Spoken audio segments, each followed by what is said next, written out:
All right, so get ready because today we're going to be diving into something a little different. Oh, yeah? Barefoot training. Interesting. Yeah. And no, this isn't about trying to get away with, like no shirt, no shoes, no service at the gym. Right.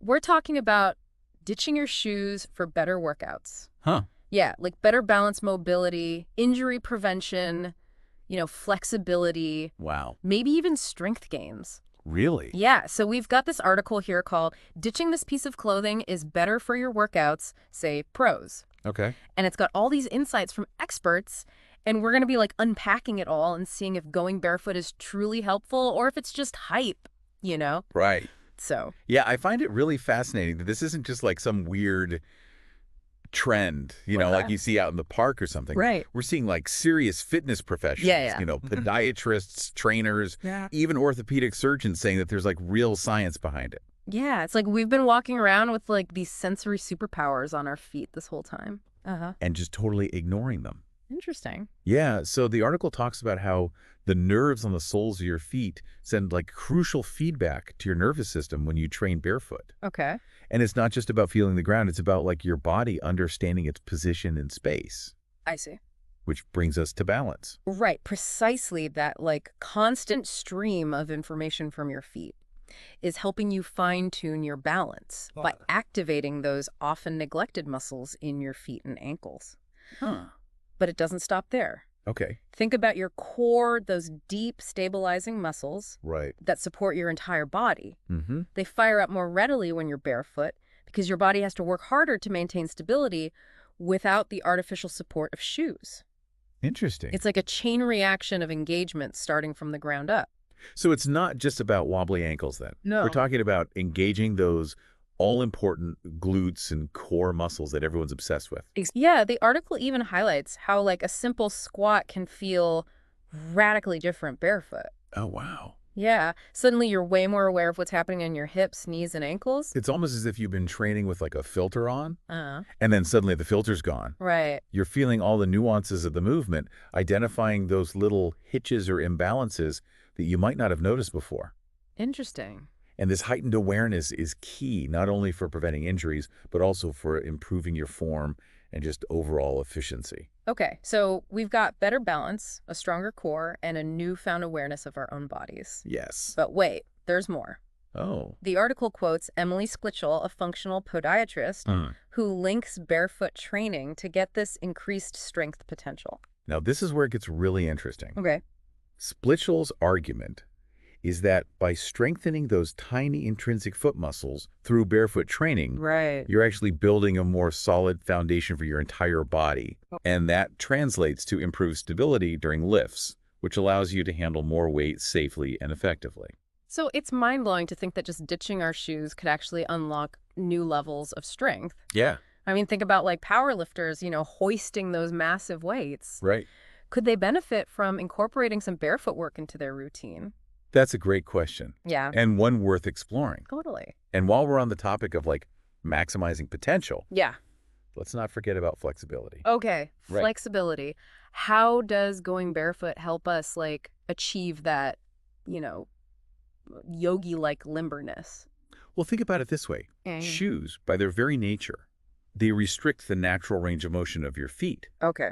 They limit the articulation of those tiny joints in your toes and ankles. So by taking off our shoes, we're essentially like freeing our feet to move as they were designed to, Exactly. exploring a wider range of motion. Yes, and this can have like a ripple effect throughout your body, improving flexibility in your ankles, calves, hamstrings, even your hips. Yeah, that's a benefit I can definitely get behind. Right. But let's be real, there must be a catch, right?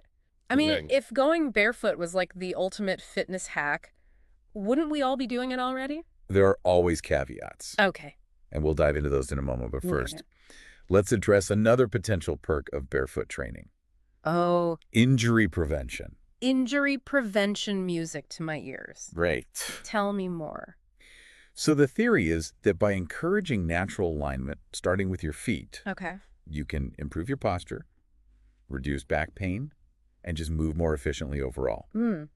When your feet are unrestricted, They can act as like natural shock absorbers, Okay. reducing the stress on your joints. So it's like hitting the reset button on your biomechanics. Exactly. But didn't the popularity of barefoot running lead to a surge in injuries a few years back? That's right.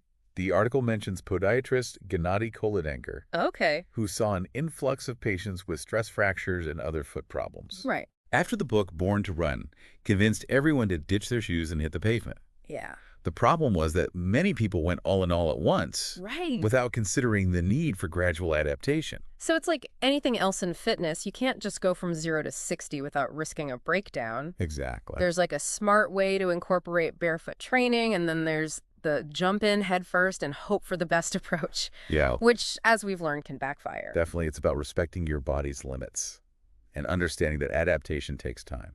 Well, this is all very intriguing, but I'm sure you're itching to tell me about those caveats you mentioned. Oh, yeah. When is it not a good idea to ditch the shoes? No. And more importantly, when are those trusty kicks an absolute must? That's a great question, and it's precisely where we'll pick up in our next segment. Ooh, a cliffhanger. I like it. All right. Okay, so stay tuned, folks, because we'll be right back with more on barefoot training right after this quick break. Okay, so let's dig into those caveats. Earlier you touched on the importance of weightlifting shoes. Right. And I have to admit, I've always wondered, are they really that important? Or is it just a fashion statement in the gym? It's definitely not just about looking cool. Okay. When you're lifting heavy, Yeah. you're generating immense force. Mm-hmm. And that force needs to be transferred efficiently from your body to the ground. Right. Weightlifting shoes with their hard, flat soles and elevated heels, Yeah. they actually help optimize that force transfer, Okay. giving you a stable base and improving your power output. So those rock-solid soles aren't just about, protecting my feet. They're actually helping me lift more weight. Precisely. And the slightly elevated heel can actually improve your squat mechanics Huh. by allowing for greater ankle dorsiflexion. Okay. That's the fancy term for bringing your toes closer to your shins. Right. This can lead to a deeper, more stable squat position. Okay. That makes a lot of sense. Yeah. So it's not just about, heavy lifting, Right. then. Any activity where, a stable base and efficient force transfer are crucial would benefit from proper footwear. Absolutely. Think about plyometrics. Yeah. Those explosive jump training exercises. Right. Landing barefoot from a jump, especially on a hard surface, Yeah. can put a lot of stress on your joints. Okay. Proper footwear provides cushioning and support, Right. reducing the impact and minimizing the risk of injury. So it's not about, barefoot versus shoes. Yeah. It's about choosing the right tool for the job. Exactly. Sometimes barefoot is the way to go. Right. And sometimes those trusty kicks are our best allies. That's a great way to put it. And it really highlights the importance of being informed and mindful about our choices. Yeah. We need to consider, the type of workout, the intensity, our own individual biomechanics, Right. and even the environment we're training in. Speaking of environments, Yeah. the article had some pretty strong words about running barefoot outdoors. Yeah. What makes that so risky? Well, the main concern is pretty obvious. Okay. You're exposed to a whole host of potential hazards. Right. Sharp objects like glass or rocks, Mm-hmm. uneven surfaces that could twist an ankle, Mm-hmm. and even those pesky little pebbles that seem to find their way into every nook and cranny of your feet. Oh, I've been there. Right. So even if I'm feeling that barefoot urge, Yeah. it's probably best to keep it contained to controlled environments, like a gym or a track, right? Exactly. And even then, remember the importance of gradual progression. Okay. Those cautionary tales of injuries after Born to Run, Yeah. they're a stark reminder that our feet need time to adapt. So whether I'm hitting the gym or the park, Yeah.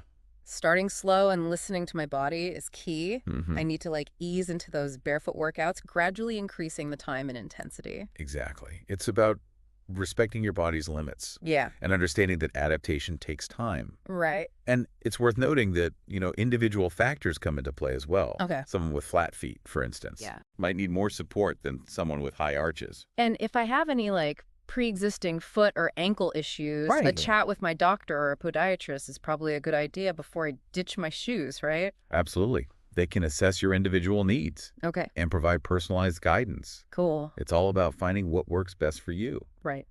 There's no one-size-fits-all answer when it comes to barefoot training. Yeah. It's about understanding the potential benefits, being aware of the risks Mm-hmm. and making informed decisions that align with your own body and goals. Okay, so we've explored the science, the benefits, the risks, Yes. and some practical tips for getting started. Right. What stands out to you as a listener so far? I'm curious to know as well. Yeah. Are you finding yourself rethinking your own approach to workouts? And to help you process all this, Okay. let's get into some specifics about those times when you should absolutely positively keep those shoes on. You mean besides those obvious scenarios like walking on hot coals or through a construction site? Well, yes, those are good examples of common sense prevailing, Right. but there are some other must-wear shoes moments Okay. that are specifically relevant to fitness. All right, so let's break it down. Okay, What are those workout scenarios where shoes are non-negotiable? let's start with the obvious. Okay. Any activity where foot protection is like paramount, Right. running on pavement, for instance, Yeah. you've got those repetitive impact forces with every stride, Mm-hmm. not to mention the potential for encountering sharp objects. Yeah, yeah, for sure. Shoes provide that essential layer of cushioning and protection. So if I'm picturing myself like cruising along the beach barefoot, Yeah, I should probably stick to the sand and leave the pavement pounding to my trusty running shoes. exactly. And the same goes for trail running. Oh, right. Roots, rocks, uneven terrain. Yeah. You need that extra grip, stability, and protection that trail shoes offer. Okay, that makes sense. Yeah. What about sports with a lot of like quick changes in direction or jumping? I'm thinking basketball, tennis, volleyball. Great examples. Yeah. Those rapid lateral movements and jumps put a lot of stress on your ankles. Right. Shoes designed for these sports offer crucial ankle support and stability, Okay. helping to prevent sprains and other injuries. So it's not just about protecting the bottoms of our feet. It's Yeah. about supporting that entire structure of the foot and ankle. Exactly. And let's not forget those environments where hygiene is like a major concern. What? Gyms, public pools, locker rooms. Right. Those are definitely shoe zones. For sure. Shoes act as a barrier against bacteria and fungi, Yeah. protecting you from all sorts of unpleasant things lurking on those floors. Yeah, no one wants to walk around barefoot in those places. Exactly. Okay, so we've covered outdoor running, trail running sports Right. with quick movements Mm. and places where hygiene matters. Yes. Any other scenarios where I should be lacing up?